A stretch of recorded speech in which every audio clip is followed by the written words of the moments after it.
It is my distinct honor now to introduce Phillis Moen. Phillis, as you all know, is a visionary scholar of work, family, gender, and aging. And I'm sure that most of you are pretty familiar with her award-winning work in this area. By my count, she's written about 9 books and a couple of hundred articles and chapters, and they have been cited almost 30,000 times. Interesting fact, Phillis went to the University of North Dakota for her bachelor's degree and also got a master's there. And then she got her PhD in sociology right here at the University of Minnesota in 1978. She immediately landed a job at Cornell, and after a leave of absence from Cornell to direct the National Science Foundation Sociology Program in Washington, she became director of the Bronfenbrenner Life Course Center at Cornell in 1992. And then while she was directing the Bronfenbrenner Center, she also directed the Cornell Gerontology Research Institute and the Cornell Careers Institute. The latter she started with an enormous grant from the Sloan Foundation. But then in 2003, we managed to lure her back to Minnesota to become the McKnight Presidential Chair in Sociology. Right after she got here, she launched a project with Erin Kelly called the Flexible Work and Wellbeing Center. And to do that, she got a big grant from NCHD for that. And the goal of this center was to study the impact of flexible work policies. So she actually did an experimental study, something that we don't often do in demography. The idea was that some people at a company were assigned to flexible work policies and others weren't, and then they went and measured their health, their family life, and the productivity of their units of their company to just see what the impact of flexible work policies is. Then Phillis became director of the Life Course Center. Now at that time, the Life Course Center it had been around for 3 decades, but it was kind of a sleepy center. It was located in the sociology department. And Phillis moved the Life Course Center to the newly formed Institute for Social Research and Data Innovation, which also houses IPUMS and the Minnesota Population Center. Then she got a P30 grant from the National Institute on Aging. So the Life Course Center became one of the 12 national research centers on the demography and economics of aging. So at both Cornell and at Minnesota, Phillis has been an amazing institution builder, and she continues to do that. She's also a terrific teacher, and I got to see that firsthand. In 2016, Phillis invited me to co-teach a course in this new thing that universities set up, the Grand Challenges curriculum. I think that the course was supposed to be called the Future of Work and Family in the 21st Century, but the Grand Challenges people thought, oh, that sounds too narrow. So they changed it to the Future of Work and Life in the 21st Century. Yeah. So I'm a historian, so I was a little bit nervous about teaching a course about the future, but Phillis told me it would be fine. And it was. It worked out really well. I got to see Phillis in action as a master teacher. We taught the course together 3 times before the pandemic struck, and I was always amazed at her ability to extemporaneously talk about just about any topic and make sense. So I understand she's even better when she's prepared in advance. So with that, I give you Phillis Moen. Thank you.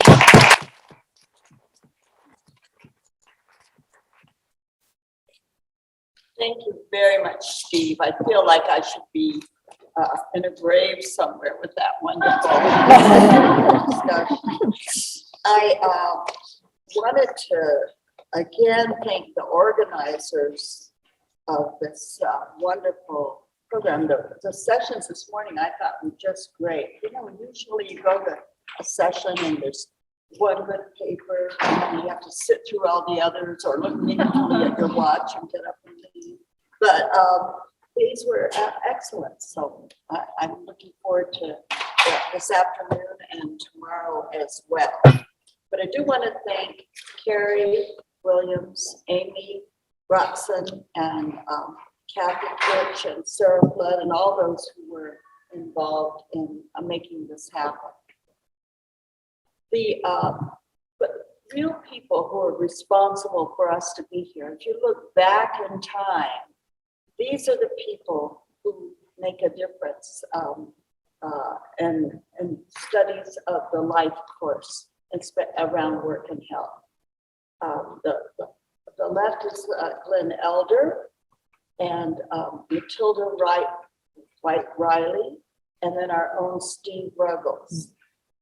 Scholarship by Glenn Elder and Matilda White Riley have led in the examination of the temporal dynamics of lives, including timing, transitions, and trajectories across biographical and historical time, as well as how the social organization of time produces age and other forms of stratification.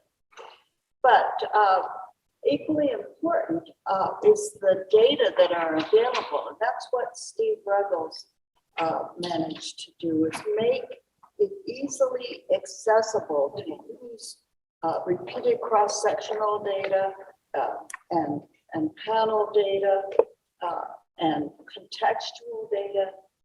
So we're all grateful, and we couldn't be here without them. This is a confluence of forces galvanizing life course framings of population, work, and health. Historical and population changes are making it ever more relevant.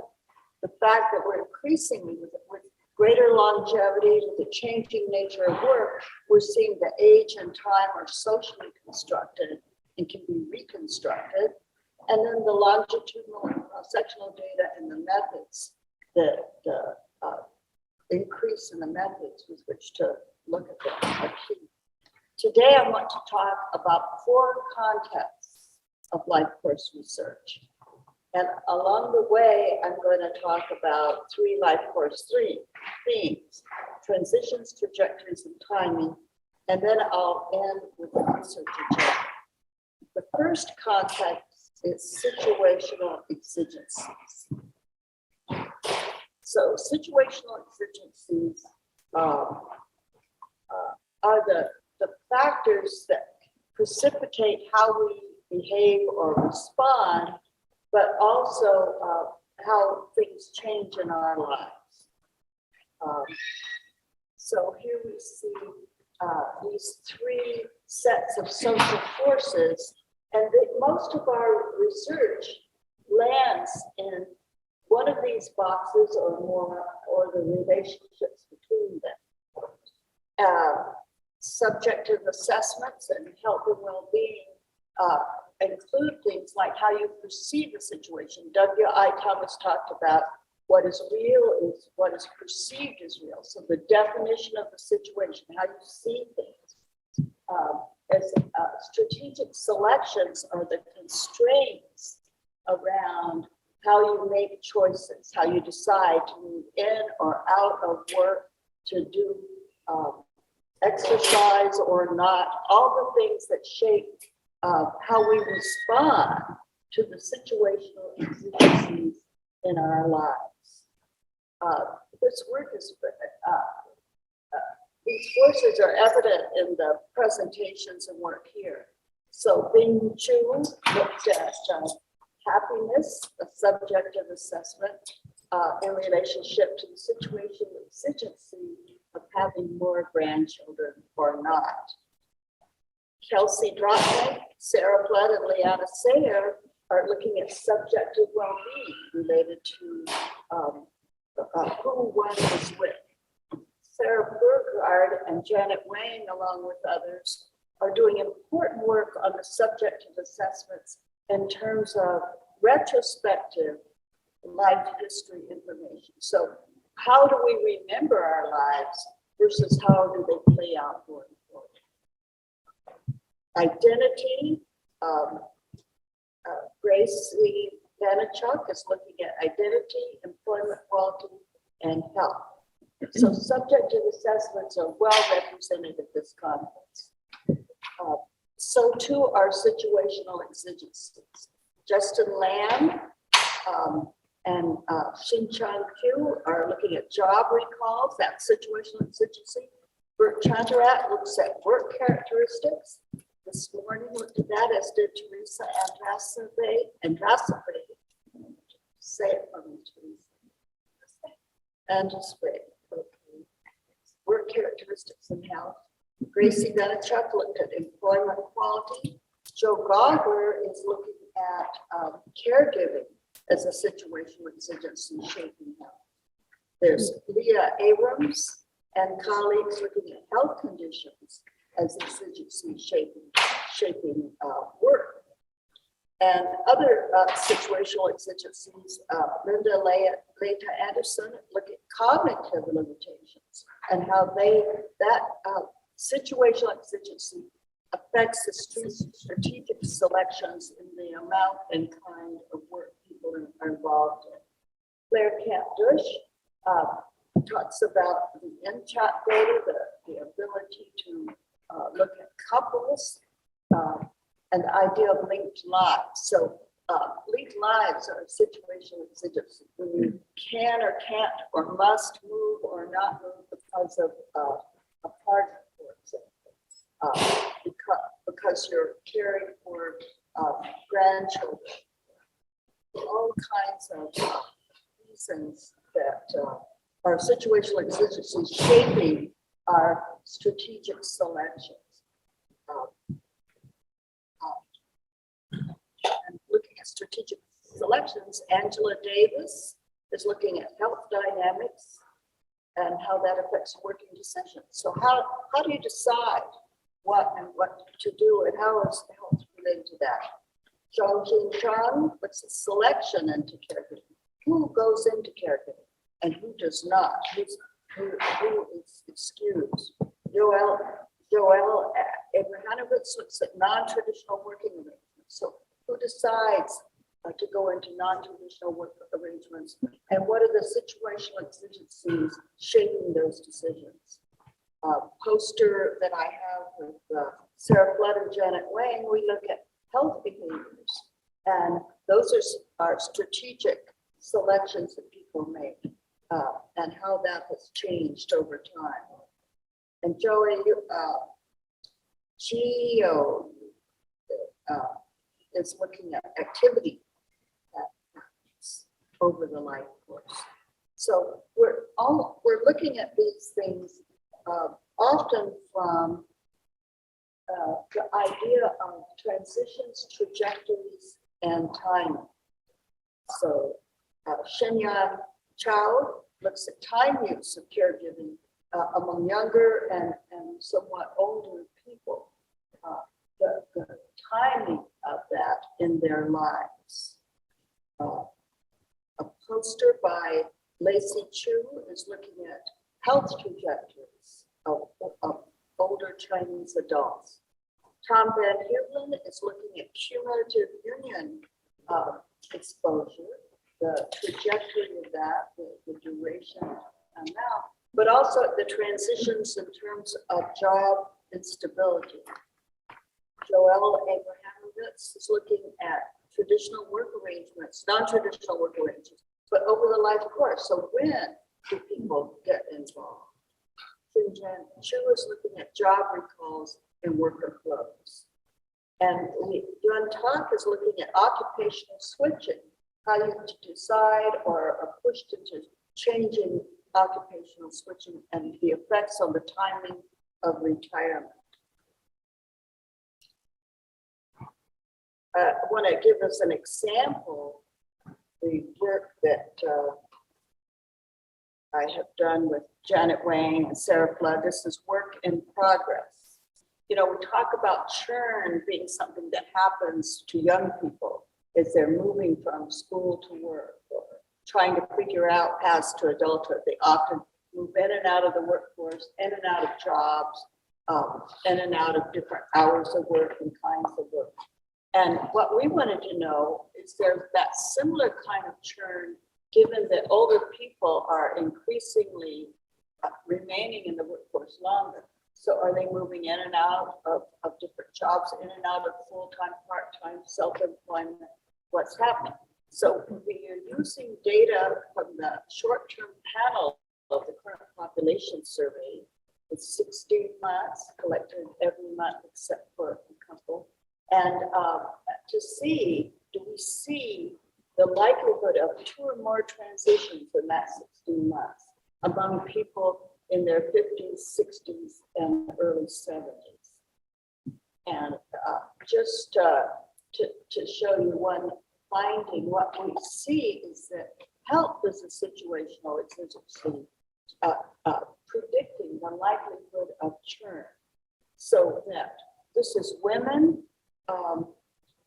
and older women in their 50s and beginning in their 60s, we see that those with better health are more likely to return. So it's not just because you're leaving because of poor health. And we see some timing here matters, but also the likelihood of the probability of those in good health experiencing 2 or more transitions in 16 months, 60 to 61, is 26%, much higher than one would have thought, that we thought. Situational contexts are key, but they're also embedded in other social forces. And the work here is recognizing that, looking at the papers I've heard thus far today are doing that. But for many, it's true what Berlin said in 1989 about stress. He said most research into stress, and I would add health, starts with an experience, an exigency that people confront, and their perceptions of that exigency, the subjective assessments, not to the surrounding social structures and people's locations in them. Well, that's where we're seeing life course research move and where you all are pushing the field forward. So what we see is increasing focus on social locational context and increasingly intersections of the social locational context. And by this, I mean race, gender, class, nativity, but also age and life course stage. It's important that to recognize that these are not just individual characteristics, but are collective realities that shape every aspect of the life course, including the degree and type of social inclusion and paid work, as well as heightened risks of precarity and health.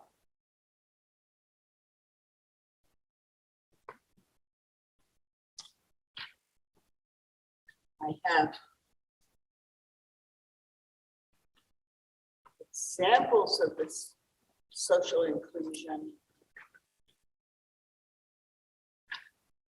here. Okay, from the work that's being presented here. So Margaret Courtney and her colleagues look at housework and looking at how it differs by gender and the importance of the way housework is gendered. Audrey Dorleen and colleague looks at race and ethnic differences in social contact patterns related to COVID.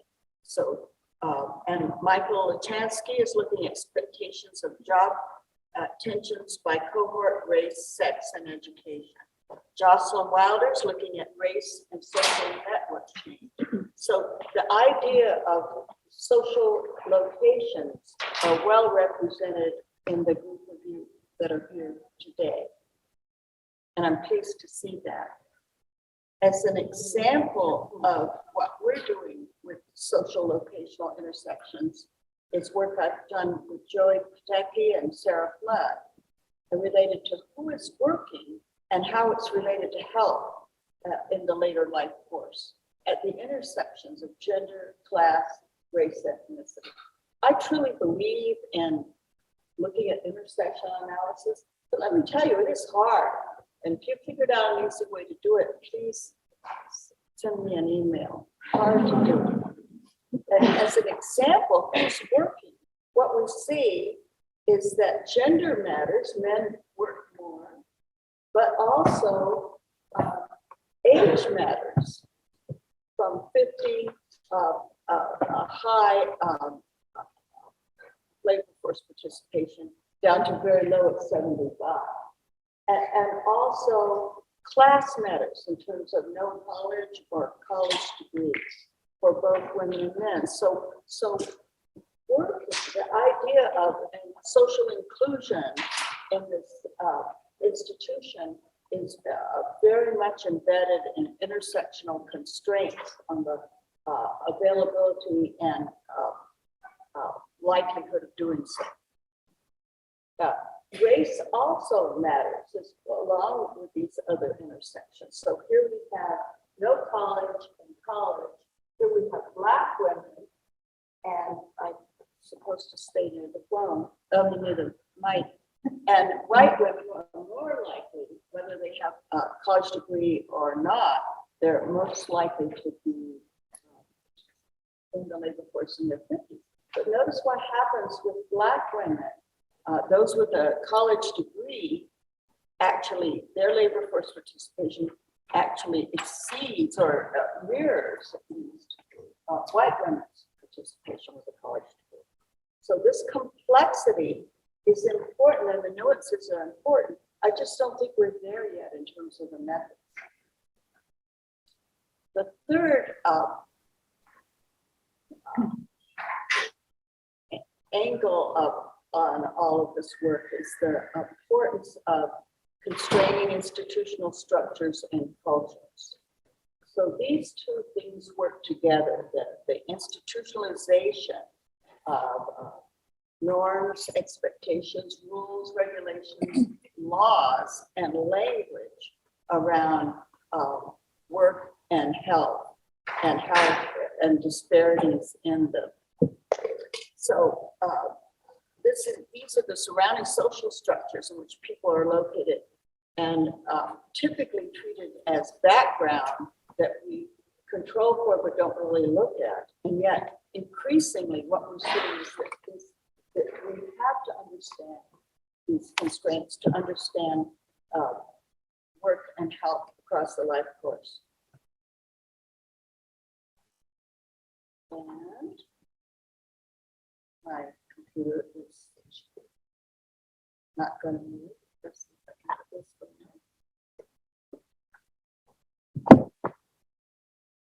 So I'll just tell you what's next.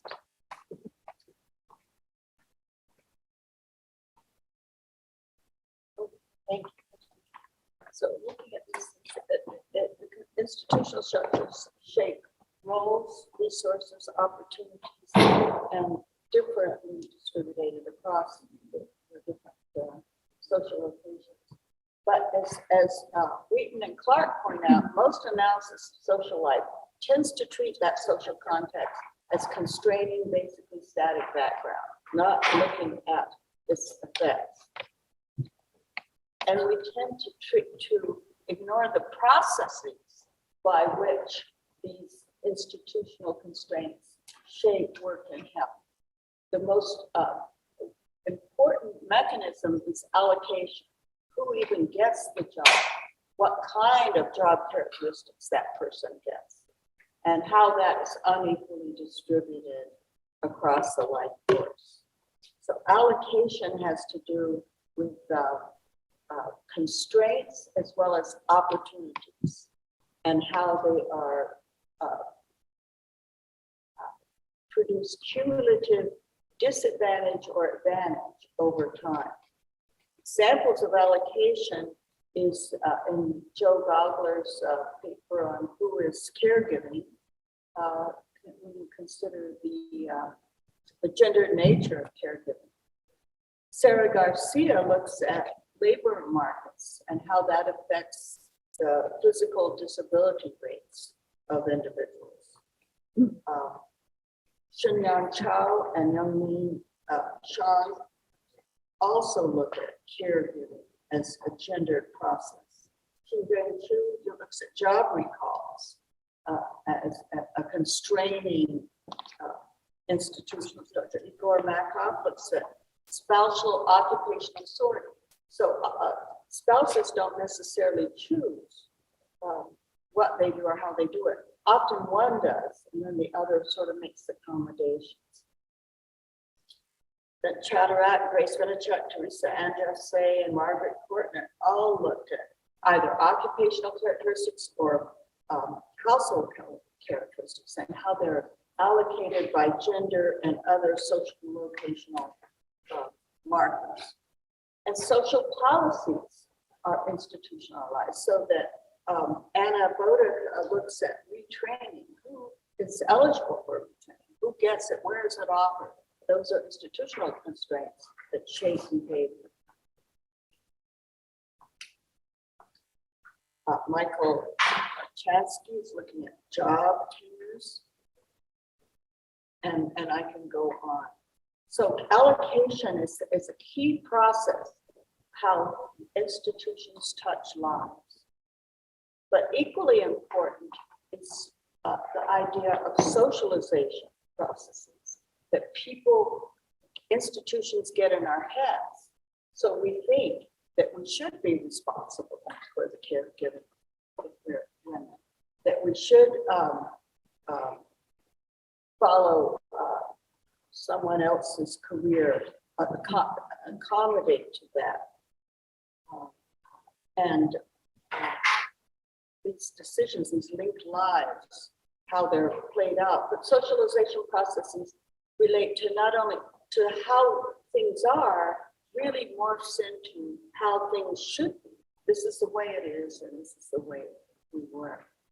We recently are young men and myself and an undergraduate, Hannah Scott, we're looking at the 4-day work week, a small company in St. Paul. And I asked one of the people, what would be your ideal work arrangement or ideal job? And he couldn't even answer. He's so used to the way things are. So he said, a little more time off, or, very minimal kinds of changes, because we assume this is the way it has to be. Example from our work, this is the one we showed before, who is working. This represents age stratification, for sure, but it also represents norms about when you're supposed to work and when you're supposed to retire or leave the workforce. And yet working matters and is enormously important. In this paper, we're looking at changes in self-reported health by employment status. And you can see on the left-hand side, these are the people who are not working at time one. And the people who are working at time one, 50 to 75, are on the other side. What we see on this side is that most of the people who are not working reported poor health conditions throughout the 16 months in the survey. About 13 to 17% reported worse health conditions. But note also that between 10 and 15 to 16% of those not working report an improvement in their health conditions. So pointing to the dynamics of health that we treat sort of as a little more stable than changing over 16 months.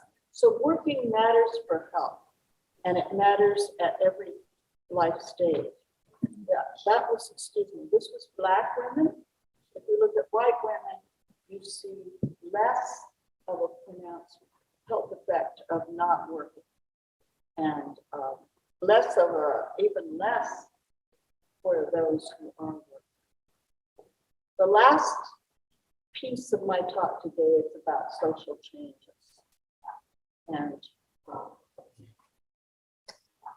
I think we forget that social science was born during the Industrial Revolution, during the time of, and I know there's a historian in the room, it'll probably correct me, but in the time of rapid changes in migration, urbanization, as well as work, rapid change in inequalities. And what we saw was that for a time, everyone was working. Young kids were working, older people, as much as they were able, were working. Everybody was working for pay as we moved into the first machine age. But over time, a lockstep life course was institutionalized so that you had children preparing for work by going to school and people retiring from work in order to make way for the next generation. So, so we saw the development of a pretty stable lockstep life course, but it was never a reality for women, for minorities, for those with less education, with fewer skills. So, but it became in our heads that socialization that this is how things should be. And with the development of computers, we're seeing an augmentation, not of physical power anymore, but of mental power, and how that is disrupting every aspect of work. So I would like you to think of yourselves as in the middle of the Industrial Revolution. And if you're in the middle of the Industrial Revolution, you don't want to be studying buggy whips. You want to be studying cars. You want to be studying what's happening. And that's what we need to do. We need to be focusing on what is the future of work, not looking through the rear view mirror, because changes are occurring at such an astounding phase. And this is particularly evident in other changes as well, an aging population, intensifying inequality, amplified polarization, and precarity in the form of globalization, new technologies, public health risks, and a shrinking safety net. What COVID did was really remind us that what we took for granted was just socially constructed. That it doesn't have, we don't have to go to work. We don't have to work at certain hours. We don't have to behave in certain ways, and a rethinking of possibilities by some people about the nature of their jobs. We looked at COVID, the effects of COVID on job loss, and found unequal effects. So it increased markedly between March and April of 2020, and especially for women, Asian women and Hispanic women, and for men, this is ages 50 to 59 for Hispanic men. So uneven effects of something like COVID. Studying these social changes become a natural experiment. So not many of us can do randomized field trials, and I'll probably never do another one. It costs lots and lots of money. But we can do natural experiments to see how things change. And COVID is a prime example. We had papers here, Kaja Musa and Jalandra Bryant looked at the implications of COVID on older adults. Jose Funes is looking at DC and the health and economic impacts in the District of Columbia workforce of COVID. We've looked at health behaviors ourselves. Wei has looked at work, insurance, and health. as has Igor Malkoff. So looking at the effects of COVID is a window into social change. We also found that people left, they did not necessarily call themselves retired. They did not say they were unemployed. They just left the workforce with COVID. And this was especially the case for women. Again, Hispanic and Asian women. And our analysis suggests this is because of caregiving responsibilities. Less so for men. So this is for me, the new model of looking at social change, saying that, looking at how it disrupts and amplifies the forces shaping inequalities. So we're seeing change in social locational constraints, change in situational exigencies, changing strategic selections, and disparate socialization allocation processes. We're on a moving platform of change, and it's hard to capture it in the way we do research today. And I don't know how to tell you to do it. I just know we have to. We have to be more nimble and more responsive to, as data come out, to look at these things. Finally, a research agenda. Wanted to also mention Alicia Atwood's looking at social changes, measles, Mexico, and labor markets. So what COVID did was really remind us that existing arrangements are neither stable nor durable, and offered the possibility that we can change things that isn't necessarily how things should be. Our research agenda should really focus on the structural embeddedness of lives, leading to disparities in work health. Implications for intersectional research, I think that age matters. So we're very used to considering race and class and gender. I'm asking you to add age also, to think about how age of your population might make a difference for the outcomes. Situational exigencies matter, including linked lives and unequal risks. Timing, transitions, and trajectories are key for capturing the complexity of and disparities in health and work dynamics and interrelationships. And the constraining structural and social locations create cumulative advantages and disadvantages. We saw the importance of whether you're working or not for your health over 16 months. But who's working at age 50? Who's not working? And who's exercising or not exercising?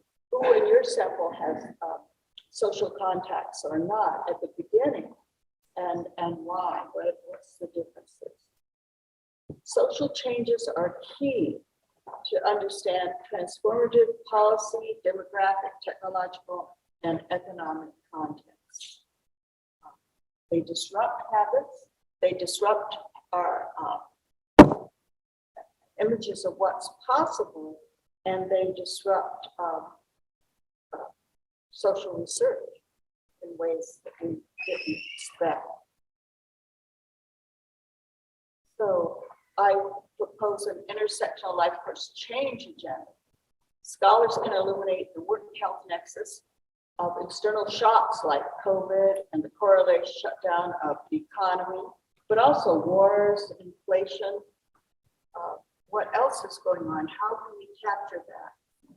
Ongoing and emerging shifts like digitalization, work arrangements, occupations, but also health behaviors, resources, exposures, and regimes. And we can look at deliberate innovations or returns to the status quo in social and organizational policies. Most employers want people to go back to working at work. Most workers want to continue some kind of hybrid arrangement. who's going to win on that, and are we there in the trenches better? Strategies of adaptation by individuals, couples, and families. So people are not just inundated by all the things I'm talking about, all these social forces. They respond to it, they react, they change jobs, they quit, or else they take up drinking, whatever you like. But we respond, and sometimes it's positive ways and sometimes not.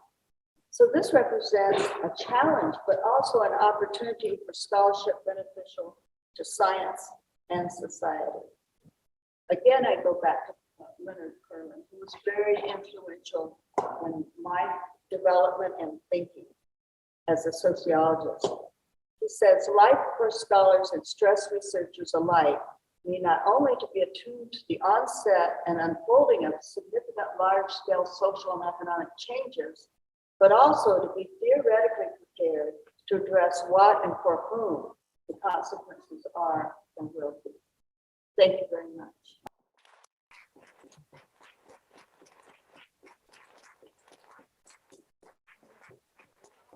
Questions? Okay, Bert. So this is not about the content, but about your amazing life and career. So, So Steve has to get up. so you have an amazing career. For like early career, like me and many people in this room, what would be your advice for us in going into the kind of research that you are suggesting, or to? I'll tell you, Bert, my favorite word, which is nevertheless. So you're going to get turned down for grants, for papers to be published, papers to be presented, turned down. I'm still rejected by journals. You just have to say, nevertheless, you put it away for a couple of days to feel stronger, and you read the reviews, and then you persist. So persistence and thinking, nevertheless, I think that's what I would suggest. And also, I think, take opportunities. So when opportunities present themselves. So I was planning on having a more or less relaxing summer, and I get this email from this company in St. Paul saying, we're going to a 4-day work week, would you study us? Well, I have no money, I have no time, nevertheless. There I am. And we make, so I think that's what I would suggest. And also working with great people. I have collaborated with so many wonderful people, several of whom are in this room. And it's just been wonderful. And the reason I like to collaborate is you can get rid of it. I do my part and then I send it away and I don't have to think about it for a while. So that's wonderful too. And just, don't give up. I mean, there is a place for every paper. If we keep fixing it, please don't resend it as it is. So when I say nevertheless and persistence, I don't mean that. Because you will get sometimes the same reviewers. Hell has no fury like a reviewer who's seen this paper and sees it again to another journal, and you haven't taken their advice. So, and I would say participate. I mean, you didn't want to lecture, Bert, I'm sorry, but participate in things. Participate in being a reviewer of journal articles, and that's a good way of learning how to what's wrong. And when you do that, practice learning to be kind, because not a lot of people seem to know that all the time. So. Yes, ma'am. You are. I'm Gracie. Gracie, yes. Gracie Vanichuk. Yes, thank you so much for this amazing presentation. Thank you so much for this amazing presentation. A lot to think about. I was curious, and I really appreciated your point about the need to become more nimble as work in society sort of speeds up and changes that accompanying it. And I'm curious, when you think about that, how you think about our need for data to keep up with that as well, because I know many of the data sets that we tend to use do tend to lag behind a lot of these big changes. But it also seems like you are working with more with private companies and sort of alternative data sources in real time. So I guess I was wondering whether you had thoughts about how to bridge those issues. Well, I think that the data sources are becoming more nimble too. The ATUS got in there and got the effects of COVID. The one that I'm citing here and using most is the CPS, and the CPS is very responsive to time. HRS put out a special wave to capture the effects of COVID. And so many people in this room are looking at the effects of COVID. So, and a lot of us who did that stopped what we were doing and just put that aside and did this in response to it. So, but I get your point, and I'm frustrated too when the data don't keep up. But we can look at cohort differences, we can look at long-term population trends and contexts, and we can do comparative work.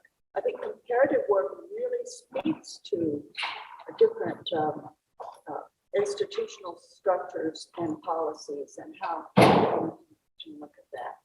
I also would really suggest looking at state level data, look at place, because oftentimes things are, the effects of a change are more profound in one state or city or urban region than another.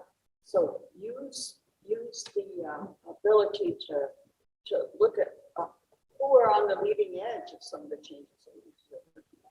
Who was most impacted by something like COVID? Who's most, what kinds of occupations are most impacted by the remote work and the return to work? So if we can be more responsive. And I just wondered if Sarah Flood had anything to say about the data coming out, what's available, how you can be on top of that as a scholar.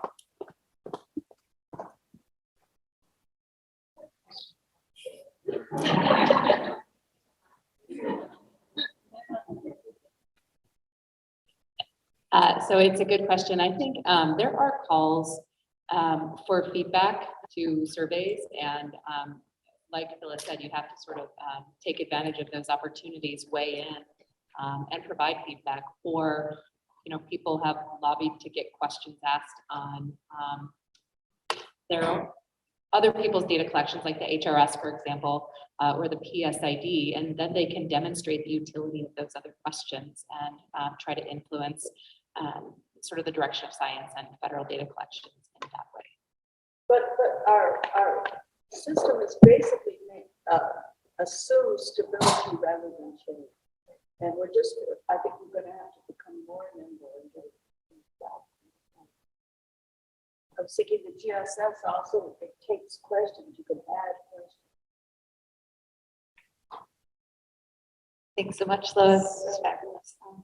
I wanted to ask you that there are different kinds of folks we should be collaborating with as life course straps researchers, as demographers, especially when you talk about issues like digitization, and when we start to think about the policy responses to COVID, are there folks we should be working with to make the research as kind of intervention or change powerful as it should be beyond our, this wonderful community of folks that are here? Yeah, I think that's a real issue, and I'm not sure how to answer. I'd like to hear your points on that, because I think we are in danger of just speaking to one another, and we want to be more influential. But Right. so we need to, but to do that, we need to ask the questions that they care about, and but collaborating. What do you think? I mean, I'm fortunate, and we're sitting in a public policy school. We have a great policy school at Michigan as well. And I think you know, folks want to know what the child tax credit did, right? And people like us can tell them literally on the ground what it did for different kinds of people in different kinds of households. So that the mechanisms and the you know, really important context of what's underlying some of these effects of policy or the lack of effects of policy in response to something like COVID. We took up the extensions to SNAP and food stamps. Why did UI work for some people and not for other people? I think that those kinds of questions are fundamental to understanding the best way to handle such a massive catastrophe. And then I think your work with corporations and businesses is so important, because asking families and individuals to face the uncertainties of this labor market and economy and the lack of care for families and resources for caregivers. We have to understand how corporations are thinking about this too. And I think that some of your work is some of the best on that too. So I think we have to go beyond our circle if we want to actually see those large scale institutions. But our early work, like at Best Buy, and I can use the word Best Buy because they gave us permission because they liked the results.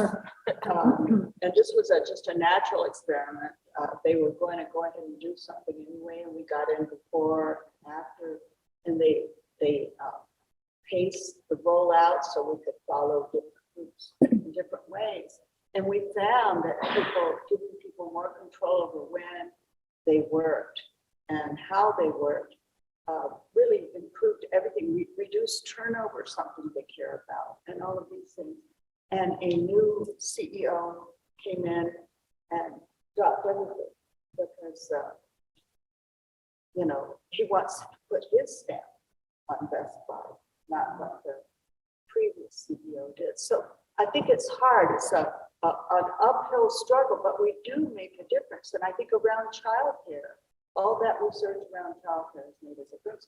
And we're seeing experiments with negative income tax. So I think we can push the envelope around policy, but it is hard. And for most of us, we're just going to be laboring in the trenches, doing what's basically applied research, but trying to make it applicable. And if we can add that paragraph or two saying why it matters for policymakers at the end of our paper, I think that would be good. Steve said I was at NSF as a program officer for a while. Well, and this is linked live, let me just tell you. I didn't just think, oh, I'll go to NSF. I don't have enough to do it for it. It was because my husband was a watchman. We had community marriage. So I was looking for any way to temporarily get into Washington before he could get a job at Cornell. So anyway, but being there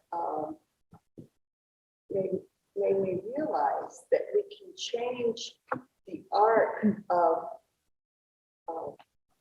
the kind of research that is done through funding. Funding matters. So right now, what's the hot topic at NIH? Alzheimer's, ADHD, you know, and there are other topics. When I was in NSF, somebody called and wanted to. Well, I'll tell you about two calls. One, somebody said I wanted money from NSF, and I said, okay, what is it about? And he said it's about $275,000. Not about anything substantive. You know, you're just going to get money. But others call and they want to do X, Y, or Z, and I say I have no money for that. But if you go into environmental research, there's money there. So in a way, we're driven in both positive and negative ways by research funding, and I'm hoping that it will be focusing more on changing social conditions.